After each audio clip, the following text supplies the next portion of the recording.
जोबोद गोजोनथाव बाथ्रा देग्लाय बिपिएफ दलआ बिटिसिनि नैबे सरकारनि मासियाव फैनाय लोगो लोगो जोंनि बर'फोरनि बिफा बड'फा उपेन्द्रनाथ ब्रह्म जाय बिथांनि दैदेननायाव बर' माहारिया दिनै मुलुगाव बयजोंबो सिनायजानाय मोनसे गोख्रों गोग्गोम आरो सोदोमस्रि गोनां हारि हिसाबै सिनायजाबाय। बिथाङा 1990 मायथाइनि 1 मे खालि दिनैनि बे सानाव जिहेतु सोरगोआरि जादोंमोन आरो बिथांनिनो बे सोरगोआरि जानाय बे गोसोखांजाथाव मोनसे जारिमिनारि सानखौ जोंनिनो बिटिसि गभर्नमेन्टआ दिनैहाय गभर्नमेन्टनि मोनसे हाबाफारि लानानै बे थैनाय सानखौ जोङो गाजा गोमजायै बेवहाय फालिदों दतमानि जारिमिनारि मोनसे थावनि थुलुंगाफुरियाव। दा बेवहाय दिनै दुलाराय नोंथांमोनहा नोजोर होब्ला नुनो मोनगोन जे बर' हारिनि जेसेबां माहारियारि आफाद एबसु साहित्य सभा तुब्बा हारिमु आफाद लोगोसे गुबुन गुबुन आरोबाव बेबायदि माहारियारि आफादफोर दंबावो बिपिएफनिफ्राय आरम्भ खालामनानै इउपिपिएल खालामनाय बिजेपि कंग्रेस खालामनाय जेखि हान्जायाव थाया मानो बर' फिसाफ्रा दिनै बेवहाय थुबुर जाफैजोबदों। जोंनि बर'नि बिफा उपेन्द्रनाथ ब्रह्मखौ बयबो खौसेयै गोसोआव जेबो फारागथि गैयालासे जेबो गोसोआव मोनसे गावजों गाव एना एनि साननाय गैयालासे मोनसे गोसोजों गोथारै दिनैहाय जों बयबो गोसो होसारनानै बड'फा उपेन्द्रनाथ ब्रह्मखौ सिबिदों। बिथांनि गोथै हाखराव फैनानै जोङो दिनै बयबो हान्थु खरायनानै बिबार बावफैदों, बिथांखौ गोसोखांफैदों, बिथांखौ सिबिदों, बिथांखौ अनसायदों आरो बिथांनि जिउमाया जाहाथे सोरगोआव आलो गोजोन थानानै अरायबो बर' माहारिखौ बिथाङा सोरगोनिफ्राय दैदेनबाय थायो, जों बयनोबो आशीर्बादखौ जाहाथे हरबाय थायो, बेखौनो दिनैहाय जोङो आर'ज गाबदों। बड'फा उपेन्द्रनाथ ब्रह्मनि निति आदर्श बिथांनि गासैबो थांखिफोरखौ दिनै जोङो गोथाङै थानाय बिथांनि गासैबो फल'वारफ्रा दुलाराय बर' माहारिया अरायबो फोथांनानै लाखिनानै आद्रा थानाय बिथांनि बे हाबिलास आरो बिथांनि थांखिखौ जाफुंहोनो थाखाय जों बयबो दिनै बिथांनि गोथै हाखराव फैनानै समायखिरा लाफैदों, थांखि लाफैदों। बर'फोरखौ प्रिथिबिनि मोनसे गोग्गोम गोख्रों आरो सोदोमस्रि गोनां माहारि हिसाबै दानायानो जाबाय बड'फा उपेन्द्रनाथ ब्रह्मनि मोनसे गिदिरथार थांखि। गावनि गोमानाय राव हारिमु, गावनि गोमानाय राजखान्थियारि गोहो, गावनि गोमानाय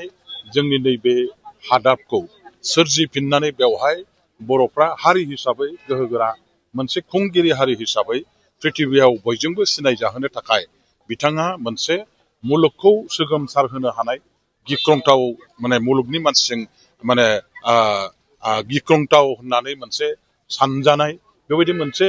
गणतान्त्रिक महात्मा गान्धीनि नितिजों सोमावसारनायखौ बिथाङा जोंनि बे दुलाराय सा सानजा भारतनि आसाम हादोराव खालामनानै बिथाङा दिनैहाय मोनसे गोहोगोरा हारि हिसाबै जोंनि हारिखौ सिनायथि होबाय। जोंनि हारिया दिनै प्रिथिबियाव बयजोंबो सिनायजानाय जानो हादों होनोबा, बयजोंबो मिथिजानाय जानो हादों होनोबा,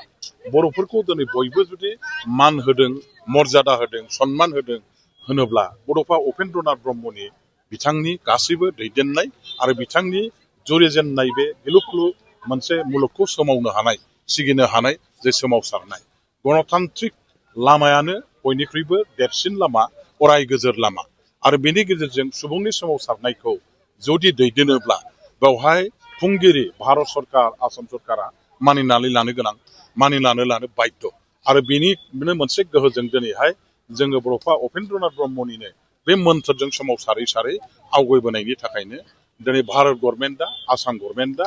जोंनो भारत संबिजितनि 6थि फारिलाइयाव बिटिसिखौ दानानै मोनसे राजखान्थि गोहोखौ जोंनो बर'फोरनो होदों। दिनैनि बिटिसिआ बड'फा उपेन्द्रनाथ ब्रह्मनिनो सोरजिथाय, बड'फा उपेन्द्रनाथ ब्रह्मनिनो बिथांनि दैदेननायनि गेजेरजों सोरजिनो हानाय मोनसे राजखान्थियारि गोहो आरो बे गोहोखौ लानानै जोङो बर'फोरखौ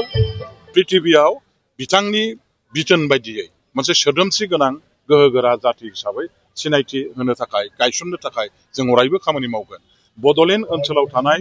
बर'जों लोगोसे गुबुन गुबुन हारि माहारि बिथांमोननि थाखायबो जोंनि